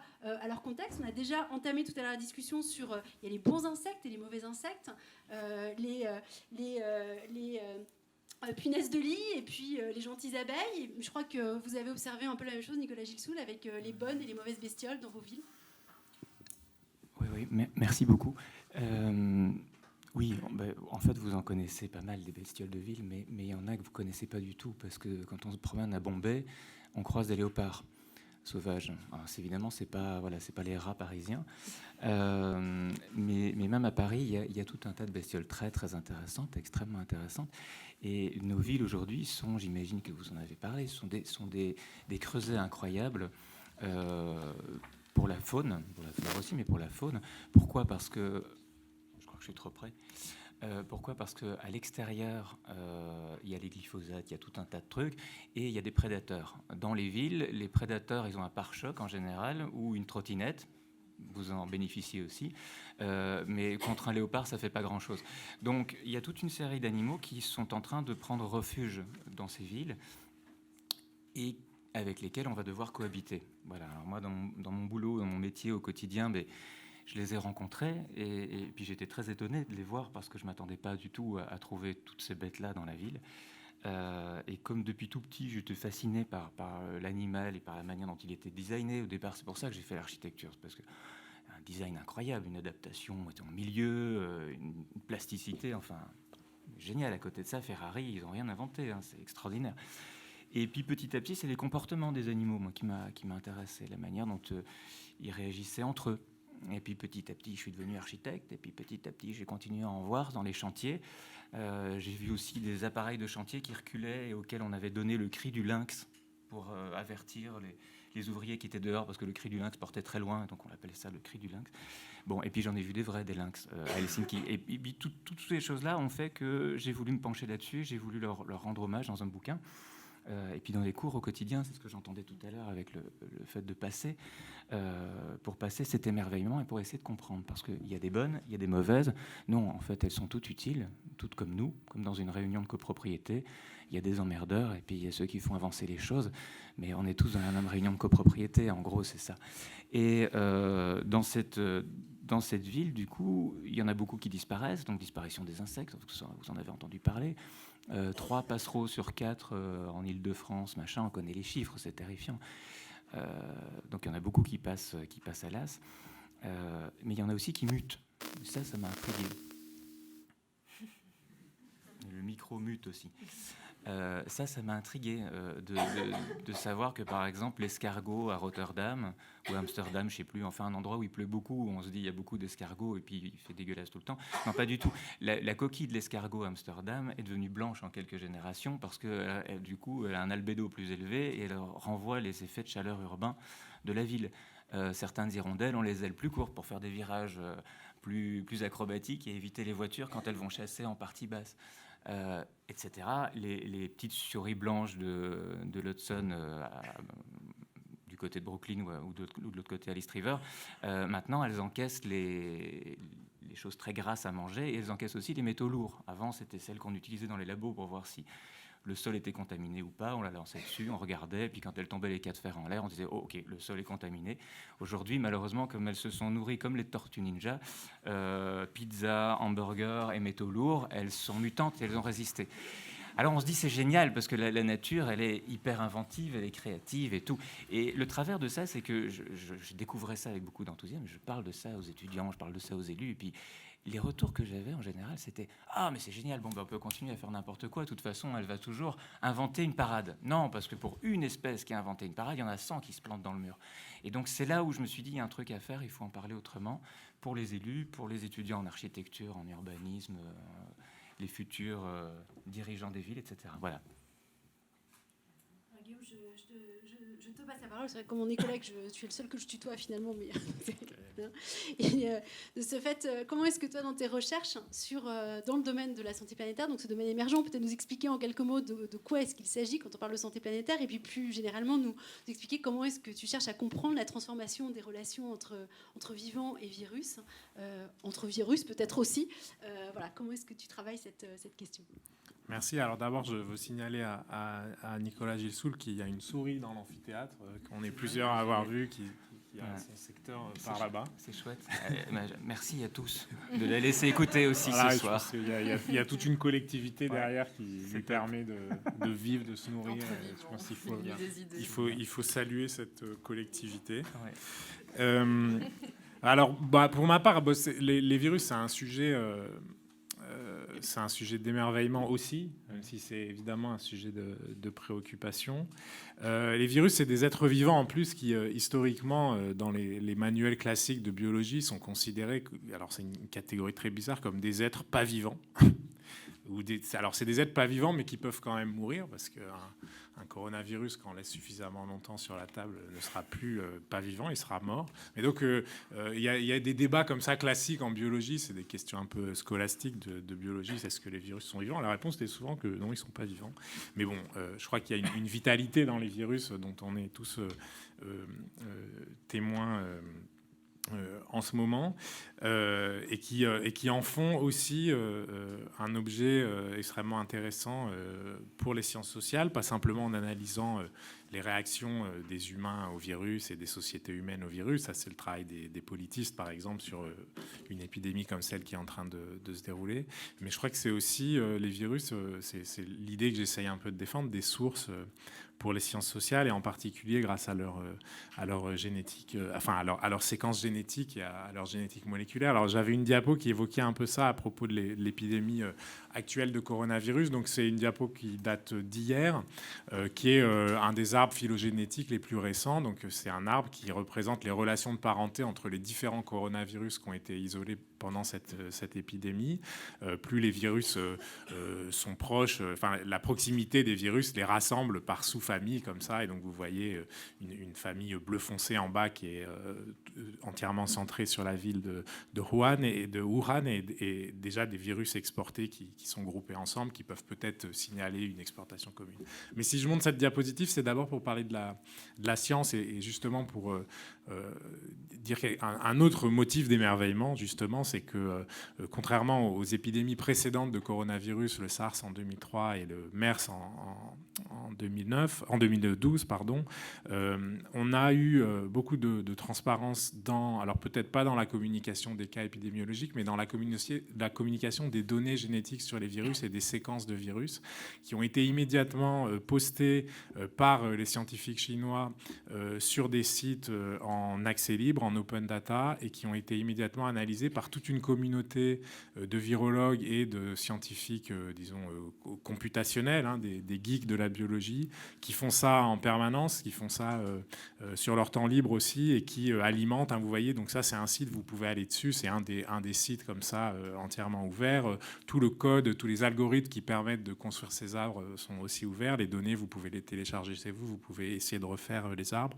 Mais c'est pour parler d'émerveillement aussi quant à ces communautés scientifiques, et puisqu'on est dans des moments en France où le soutien étatique à la science tangue un peu et où nous sommes préoccupés par ça, c'est bon de dire à quel point les scientifiques tiennent à des valeurs aussi, des valeurs de partage des données, et le montrent très bien dans cette épidémie, ce qui n'avait pas été le cas dans les épidémies précédentes où les virus avaient été appropriés, avaient été brevetés très rapidement, et ce qui avait posé des problèmes pour le diagnostic. Donc voilà, peut-être un premier émerveillement, et c'est vrai aussi des études sur la biodiversité, c'est quelque chose qu'il faut défendre. Alors, est-ce que vous pouvez nous en dire un petit peu plus sur les méthodes en fait, que vous employez pour... Alors, moi, je suis historien, donc je collabore essentiellement, même si c'est des outils que je commence un petit peu à connaître. Je collabore, par exemple, on a fait pas mal de travaux pour retracer l'histoire de l'émergence du VIH, le virus du sida en Afrique centrale au milieu du XXe siècle. Et en fait, ces méthodes de génétique moléculaire permettent de dater les débuts de l'expansion de l'épidémie. On peut utiliser d'autres virus, comme le virus de l'hépatite C, sur lequel j'ai travaillé, qui est un virus qui se transmet uniquement par le sang. Et on peut voir que le virus de l'hépatite C a été beaucoup transmis en Afrique centrale au milieu du XXe siècle aussi, et donc vraisemblablement transmis par des interventions médicales qui peuvent expliquer une transmission massive à l'échelle d'une population par des gestes invasifs, type des injections. Et donc à partir de là, on peut, entre historiens et virologues, retracer, et c'est des choses collectives auxquelles on peut participer pour essayer de comprendre notamment le rôle de la médicalisation de l'Afrique dans le contexte colonial, dans l'expansion du VIH dans ces populations, une expansion qui s'est faite dès les années 30 et qui a été détectée épidémiologiquement dans les années 70. Merci. Et vous, Olivier, dans votre domaine... Nicolas, pardon. C'est pas grave, c'est bien, c'est Olivier. Il n'y a pas de souci. Dans votre domaine, quelle méthodologie vous mettez en œuvre? Il y en a plusieurs, parce que pour savoir toutes ces choses sur ces animaux, moi, c'est pas mon métier, je suis pas biologiste. Donc, ce sont les scientifiques qui me donnent les données. Dans le livre, je suis conteur. Je transmets, j'essaye de vulgariser ces choses-là. Et dans le quotidien, en tant qu'acteur de la ville pour la fabriquer, là, par contre, j'ai la main sur le crayon, en tout cas, pour le dessiner. Et donc, je peux essayer de prévenir, d'anticiper ou de faire comprendre les relations qu'il va y avoir d'une chose à l'autre. Est-ce que j'ai le temps d'une toute petite histoire? Tout à fait. Comme ça, vous allez... On va respirer. C'est surtout moi, je suis arrivé en courant, mais c'est un papillon bleu. Non, je vous raconte ça parce qu'il y a une chaîne. C'est un papillon bleu les scientifiques la connaissent, c'est pas grave, mais vous peut-être pas. C'est un papillon bleu qui avait disparu en Angleterre, et c'est un rapport avec toi, avec vous, je sais pas. C'est un papillon bleu qui s'appelle l'azuré, et il était dans les campagnes anglaises. Il était magnifique, tout le monde adorait ce papillon bleu, et ce papillon bleu a disparu. Donc on s'est dit, mince, qu'est-ce qui s'est passé? Donc les scientifiques se sont interrogés, ils se sont rendus compte que le papillon bleu, l'azuré, il pondait ses œufs sur le serpolet. Ça, vous avez déjà utilisé dans votre cuisine, donc vous voyez ce que c'est. C'est une toute petite feuille, un peu coriace, un peu pointue, un peu ronde. Alors, le papillon, vous le savez, il a tout un tas de phases par lesquelles il passe. Et donc, il y a des cocons qui deviennent un peu plus grands, machin. Bon. À un moment donné, ce petit cocon blanc devient trop lourd pour la feuille du serpolet. Il aurait pondu le truc sur le basilic, c'était foutu, ça marchait pas. Mais sur le serpolet, ça devient trop grand, donc ça glisse. Il tombe par terre. À partir du moment où il tombe par terre, c'est une fourmi qui intervient. La fourmi arrive, elle récupère le petit machin blanc, qui a à peu près la forme et la taille de ses propres œufs. Elle les emmène dans la fourmilière, et là, elle la nourrit comme une reine, comme une future reine fourmi. Alors pourquoi? Les spécialistes se penchent sur la question, mettent des petits micros, je sais pas quoi, ils écoutent l'œuf, le cocon, et il se fait que le petit truc blanc, la petite maison blanche du futur papillon, fait exactement le même bruit que la future fourmi qui va devenir une reine. Ça fait bzzz, alors que la future fourmi qui va devenir une ouvrière fait bzzz. Donc le papillon fait bzzz, et du coup, la petite fourmi, elle va emmener le truc dans la fourmilière, hop, et elle le nourrissent comme si c'était une future reine. Du coup, il grandit, il se développe et il part. Ok, alors pourquoi est-ce qu'il n'y a plus de papillons bleus? Donc on s'est dit, mince, où est le serpolet? Le serpolet a disparu. Pourquoi? Parce qu'ils ont changé de politique agricole et qu'ils sont passés à un autre système. Donc les chèvres ou je ne sais plus quoi ne broutaient pas le machin, le serpolet avait disparu. Donc ils ont récupéré, ils ont ramené des chèvres, ils ont ramené du serpolet, ils ont ramené des papillons, on a attendu pour voir ce qui se passait. Et puis au bout de quelques années, le papillon avait disparu. Et pourquoi? Parce que la fourmi n'arrivait pas à traverser la savane constituée par les hautes herbes qui n'étaient plus broutées par les lapins, je crois que c'était ça. Et les lapins avaient disparu. Pourquoi? Parce qu'il y avait un gars, on ne va pas dire qui était en contact avec des virus et qui a choisi de mettre la myxomatose au lapin de son jardin pour s'en débarrasser. Sauf que les jardins atteints sont sortis du jardin et ont conquis la planète. Voilà, plus de papillons bleus. C'est pour vous expliquer qu'il y a une chaîne. Et voilà. Et moi, c'est ça qui m'intéresse. C'est-à-dire que quand on travaille sur la ville en tant qu'architecte, si on met une tour dans un couloir migratoire d'oiseaux, on se retrouve avec ce qui se passe à Chicago ou à Los Angeles ou à New York. On se retrouve avec des billions d'oiseaux tous les ans à nettoyer en les repoussant par terre. Si on met une paroi de verre devant une forêt au Quai Branly, on se retrouve avec des oiseaux qu'il faut pousser en nettoyant par terre, etc. Et il y en a d'autres, et 1000 et 100. Et donc, il n'y a pas qu'une souris dans la salle, il y a aussi des milliers d'acariens qui sont en train de grimper sur vous, mais restez. Mais pour rebondir là-dessus, par rapport à cette question, qu'est-ce que c'est la santé planétaire ? Je crois que la santé planétaire, c'est de repenser la santé humaine prise dans ces relations multispécifiques et ces écologies en fait relationnelles qui nous lient à toute une série d'autres espèces et évidemment au virus, évidemment à tout l'ensemble des micro-organismes qui forment notre microbiome intestinal, cutané, etc. Et c'est repenser la santé humaine comme ça. Bon, après, le terme politique santé planétaire, c'est un terme assez opportuniste aussi de la santé qui essaye de se mettre à l'heure de la crise environnementale et climatique. Mais plus profondément, je crois que c'est quand même repenser la pensée dans cette écologie multi-espèces. Et le même type de description, en fait, peut être faite pour revenir à l'histoire du VIH, la séquence historique et la crise écologique qui voit émerger le VIH et le virus de l'hépatite C qui provoque des cancers du foie au milieu du XXe siècle. C'est une séquence qui commence avec le boom du caoutchouc, avec la révolution industrielle, le besoin de caoutchouc pour faire des pneus et des gaines au câble. Cette demande à caoutchouc, elle se porte beaucoup vers l'Afrique centrale et les lianes qui produisent du caoutchouc, qui ne sont pas des EVA, du caoutchouc sauvage. La cueillette du caoutchouc, c'est le travail forcé, c'est le portage, c'est le trafic fluvial, et c'est une épidémie de maladie du sommeil, une maladie parasitaire qui est liée à la mouche tsetse, et les porteurs de caoutchouc se contaminent avec le parasite en portant le caoutchouc, en prenant les pirogues sur les fleuves. Les médecins coloniaux, face à la maladie du sommeil, débarquent avec des molécules de l'industrie chimique française et allemande qui marchent très bien. Ils vont injecter tout le monde, on utilise la même seringue pour tout le village.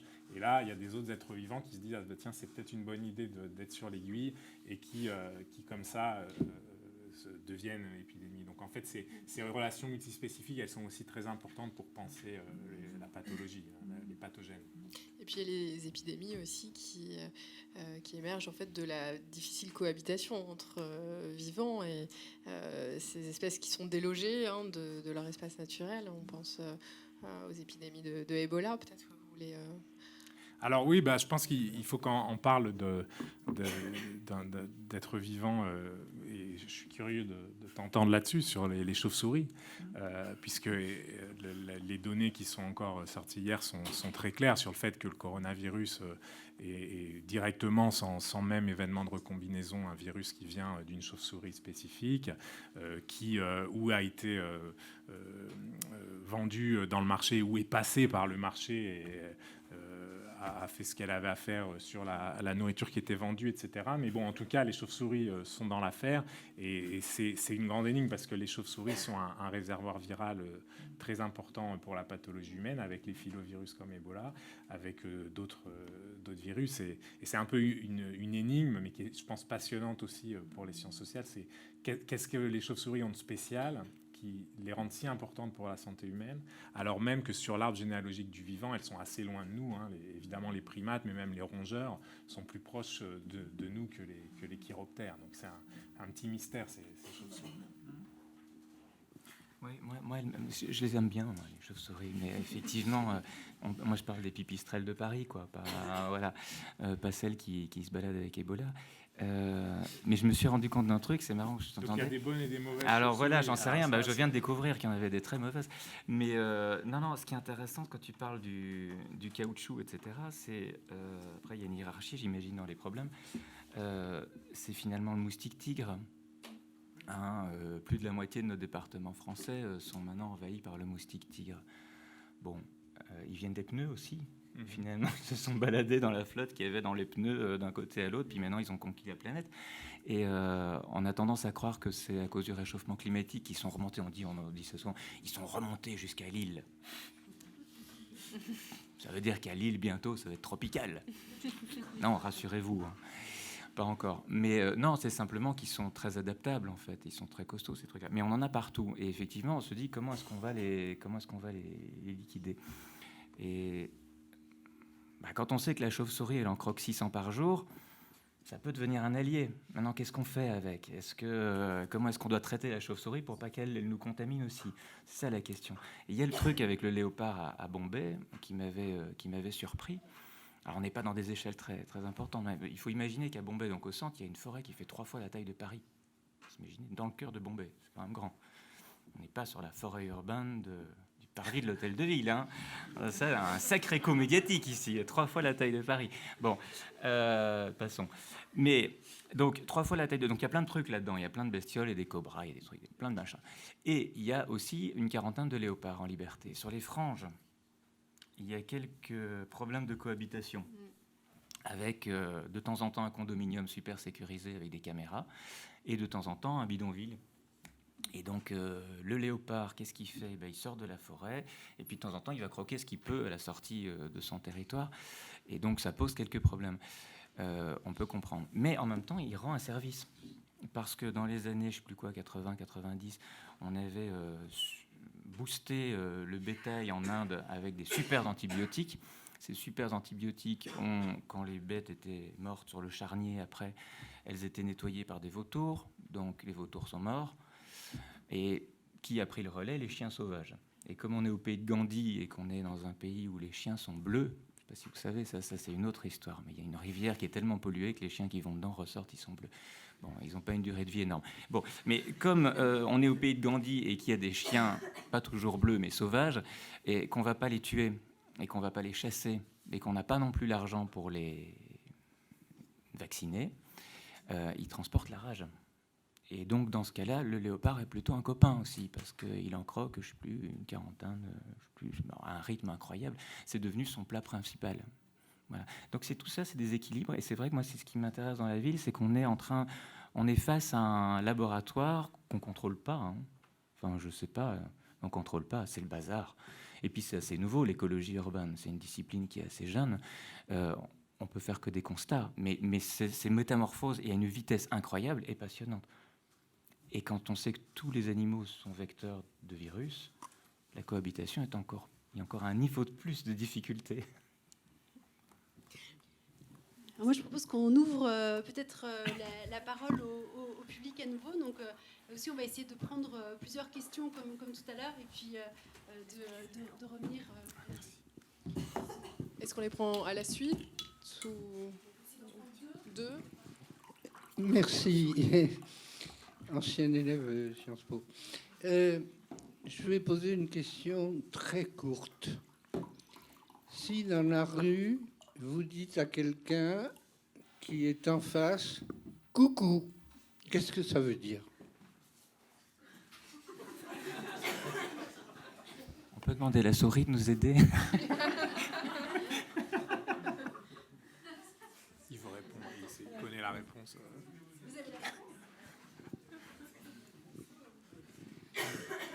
Mais comme moi, j'ai bénéficié de l'ascenseur social et que j'ai vécu toute mon enfance dans une commune du Morvan, je savais que le coucou, c'est l'oiseau qui, d'une part, est fidèle avec son épouse, la coucoute, mais qui a un problème pour loger les enfants. C'est-à-dire qu'ils mettent les petits dans le nid d'autres oiseaux. D'où le fait que dans cette commune, on appelait un des paysans qui avait tendance un peu à barboter des choses aux autres, le coucou. Non, je donne cet exemple sciemment pour montrer que on peut, dans une époque, un jour, connaître tellement la nature que, du coup, vis avec elle. Moi, par exemple, ma nounou, elle m'expliquait que pour faire une cabane, je ne devais absolument pas tailler un arbre, mais que je pouvais prendre d'autres sortes de plantes pour faire une cabane. Donc c'est une question d'éducation aussi sur la nature. Excusez-moi, j'étais un peu long. Non, moi je voudrais juste vous dire que j'ai entendu l'autre jour Descola sur France Inter qui parlait de son expérience avec les Achouars, je crois que c'est comme ça qu'on les appelle, extraordinaires dans l'Amazonie. Il expliquait que les enfants qui avaient l'âge des miens connaissaient déjà 200 à 300 noms d'oiseaux et savaient imiter les chants de chacun de ces oiseaux. C'est extraordinaire. Quand on voit aujourd'hui nos gosses dans les rues, de savoir... Déjà, ils ont du mal à reconnaître un pigeon. Donc c'est vrai qu'il y a une éducation, mais qui ne commence pas à Sciences Po, qui commence beaucoup plus tôt.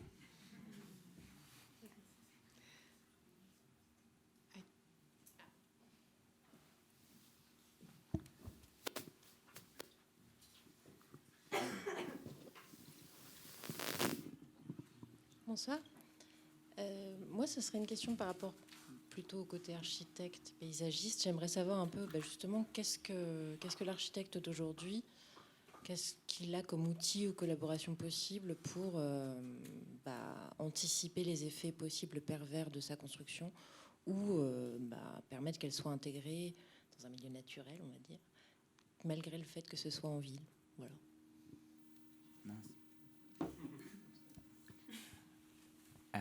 Alors il faut déjà commencer par sortir du... Il ne faut pas donner plus de crédit que ça aux architectes. On a déjà, par nature, tendance à avoir le complexe du super-héros. Hein.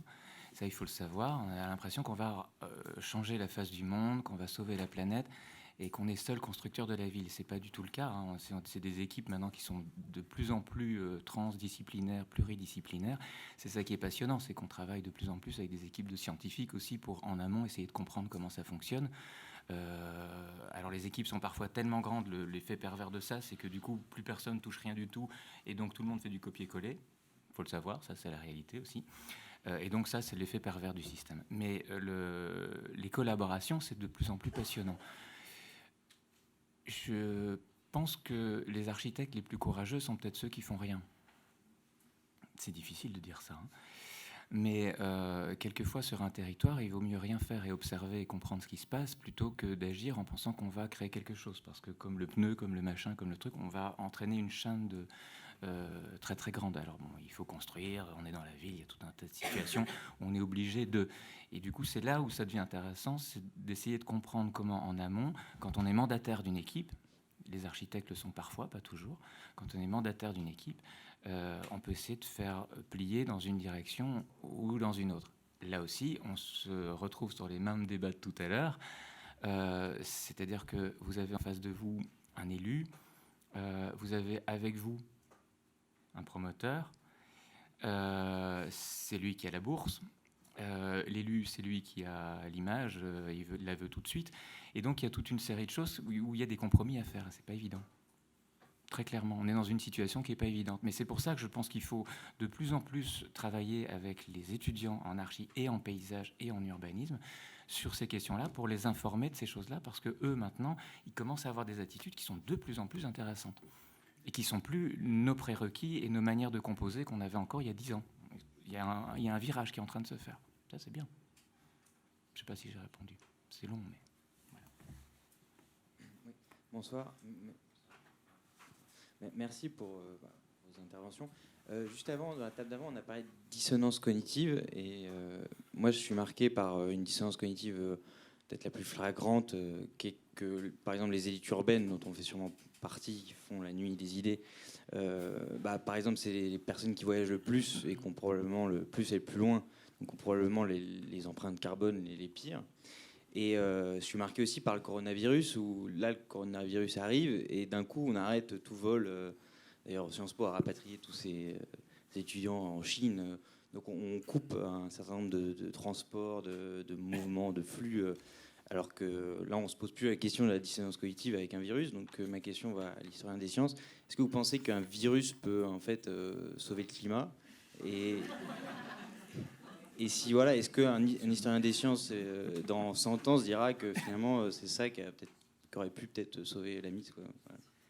Non, moi je trouve que c'est une très belle remarque, parce que c'est vrai que dans cet autre grand récit qu'on est en train d'écrire, enfin nous les élites critiques, disons, de l'Anthropocène, on donne à l'homme à juste titre le rôle terrible d'avoir tout bousillé, mais implicitement on donne aussi à l'homme le potentiel de tout sauver. Et je pense qu'effectivement on n'est peut-être pas les seuls à avoir des solutions, et il y a d'autres. Bon, c'est un peu rêveur de dire ça, mais effectivement il y a d'autres êtres vivants qui ont des intérêts dans cette affaire, et qui voilà. Et effectivement, je pense que c'est une très belle remarque ce que vous dites, que le virus peut sauver le climat. En tout cas, le virus révèle de façon extraordinaire, pour un observateur, c'est impossible d'être observateur dans la situation actuelle, mais révèle de façon extraordinaire l'interconnexion, et en même temps qui produit l'épidémie, et en même temps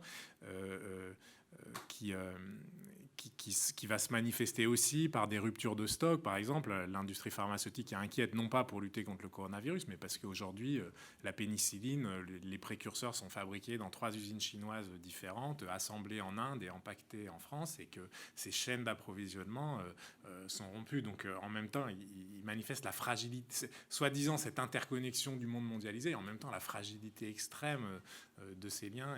Et effectivement, c'est fascinant de voir que ce coronavirus vient problématiser ça, vient de faire de cette évidence de la mondialisation un problème plus profond, et avec des dimensions qu'on n'attendait pas. Donc il vient nous révéler des choses. Il y a un messianisme viral. Encore une question? C'est une question qui s'adresse à vous, Guillaume. Vous avez abordé, sans la développer, une idée assez subversive, je trouve, qui est qu'on pourrait peut-être faire retour à l'humain. Vous avez mis des points de suspension derrière. Donc je me suis dit, soit il fait partie d'une secte et il a une solution quelque part, soit il essaye de nous dire quelque chose. Et ma question, c'est est-ce que vous pourriez développer ça? Ça veut dire, à un certain moment, les challenges qui se posent à nous, les défis qui se posent à nous permettraient peut-être, si on retournait à la question de l'humain, ou alors j'y rêvais, peut-être tout haut, vous avez abordé cette question-là. Est-ce qu'il y a d'autres témoins du fait que je vois plus à quel moment j'ai dit ça? Mais j'ai fait 6 heures de cours aujourd'hui, donc... Peu importe si vous l'avez pas dit, je l'ai peut-être rêvé. Et puis une dernière chose que je voulais dire, c'est que les 5 personnes qui sont intervenues n'ont pas l'air tout à fait prêtes à se jeter dans la Seine en sortant d'ici. Donc ça veut dire qu'il y a quand même une force d'optimisme présente là, qui n'a pas l'air tout à fait béat, et que je trouve, moi, personnellement, assez encourageant. Voilà. Juste à dire ça. Mais n'hésitez pas à réécouter votre intervention. Merci.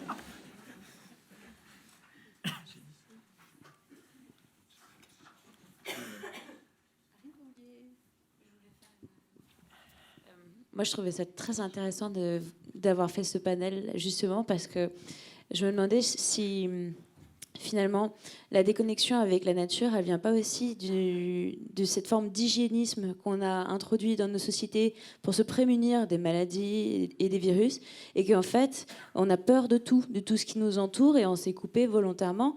Et cette forme d'hygiénisme, on le retrouve dans la façon dont on construit les villes, dans la façon dont on vit entre individus. Et je me demande si c'est justement pas en réinscrivant, enfin en déconstruisant cet hygiénisme social, qu'on peut réinscrire finalement l'homme dans l'humain, détruire la peur, puisqu'une fois qu'on n'a plus peur de ce qui nous entoure, on peut aussi se mettre à l'aimer, à vivre avec et à la découvrir. Et dans les droits de la nature, en tout cas, moi, c'est ce que je prône aussi, c'est de dire arrêtons cette forme d'hygiénisme et de séparation entre la nature dangereuse et les humains en sécurité dans les villes.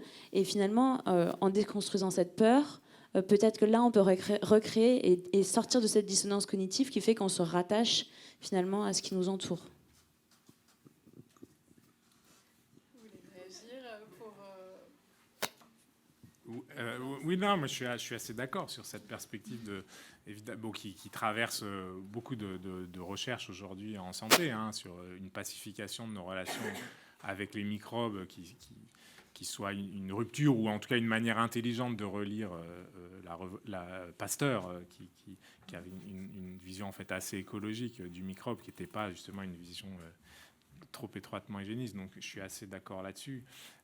Après, on arrive bientôt au dernier mot, parce que c'est ça. Voilà, le dernier mot, je voulais revenir aux chauves-souris, justement sur cette question de cohabiter avec le vivant. Pourquoi les chauves-souris sont si embêtantes pour la santé humaine?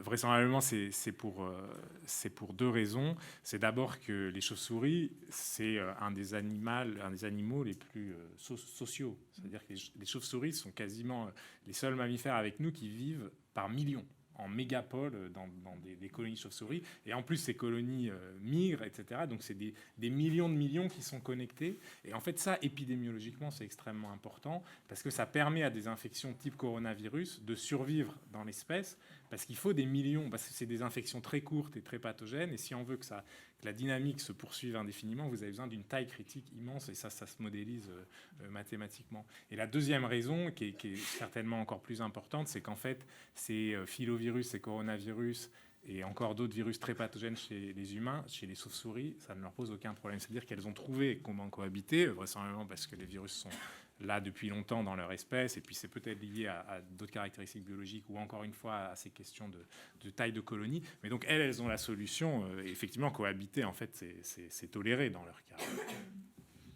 Ouais, c'est passionnant. Voilà des bestioles dont je n'ai pas parlé, mais je suis très content de vous avoir rencontré. Voilà. Alors Nicolas. Non, mais je suis d'accord avec. Oui. Attendez, je vous apporte le micro.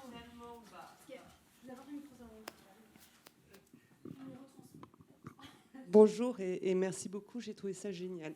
Donc déjà, merci à vous tous. Je suis en train d'essayer de changer mon mode de vie pour essayer de changer les choses. Donc j'ai une question toute bête qui va aussi bien être posée à vous qu'à vous, monsieur. On revient aux petites bêtes.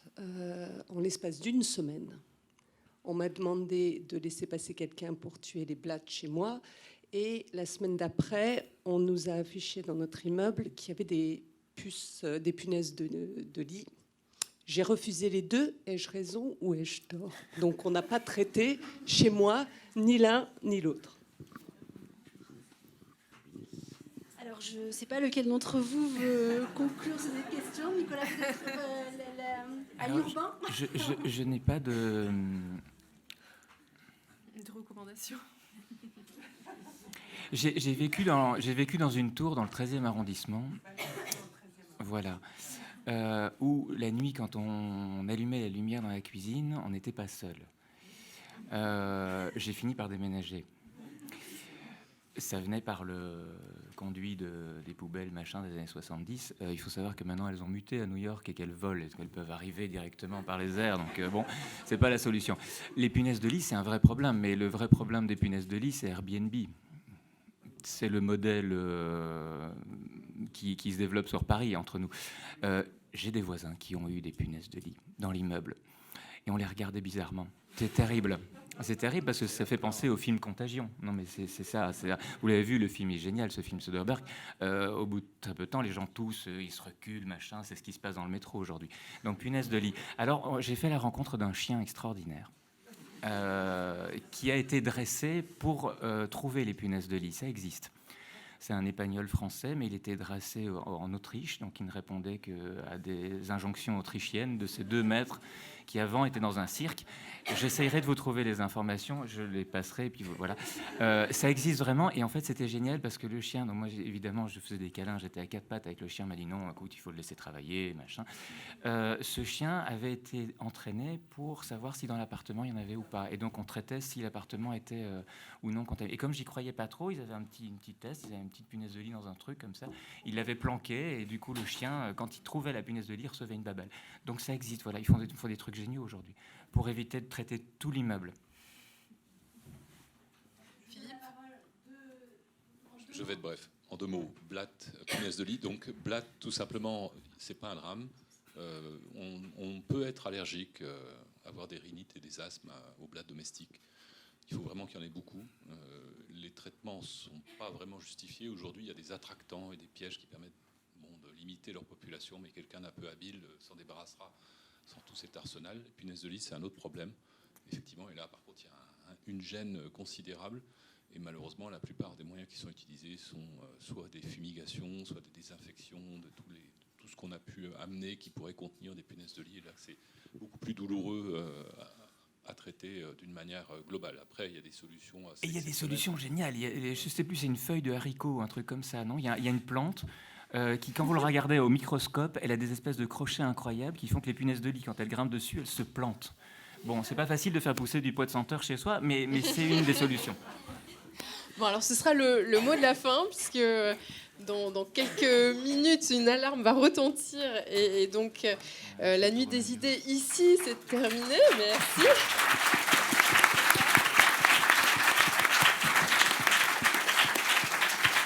Alors, peut-être, mais je voudrais dire 2 mots pour terminer. Tout d'abord, je voudrais commencer par remercier les équipes de Sciences Po qui nous ont permis d'organiser cette soirée, parce que ça demande toute une organisation. Donc, un grand merci à celles et ceux qui nous ont permis de l'organiser. Et par ailleurs, donc, la deuxième partie de l'événement qui est organisé par le Centre des politiques de la Terre, c'est pour ça que vous avez vu nos collègues partir en courant vers 8h30.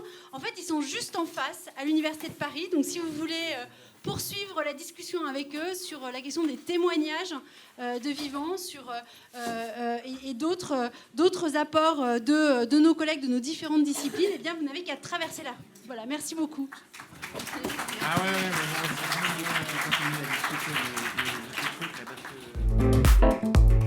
Sciences Po.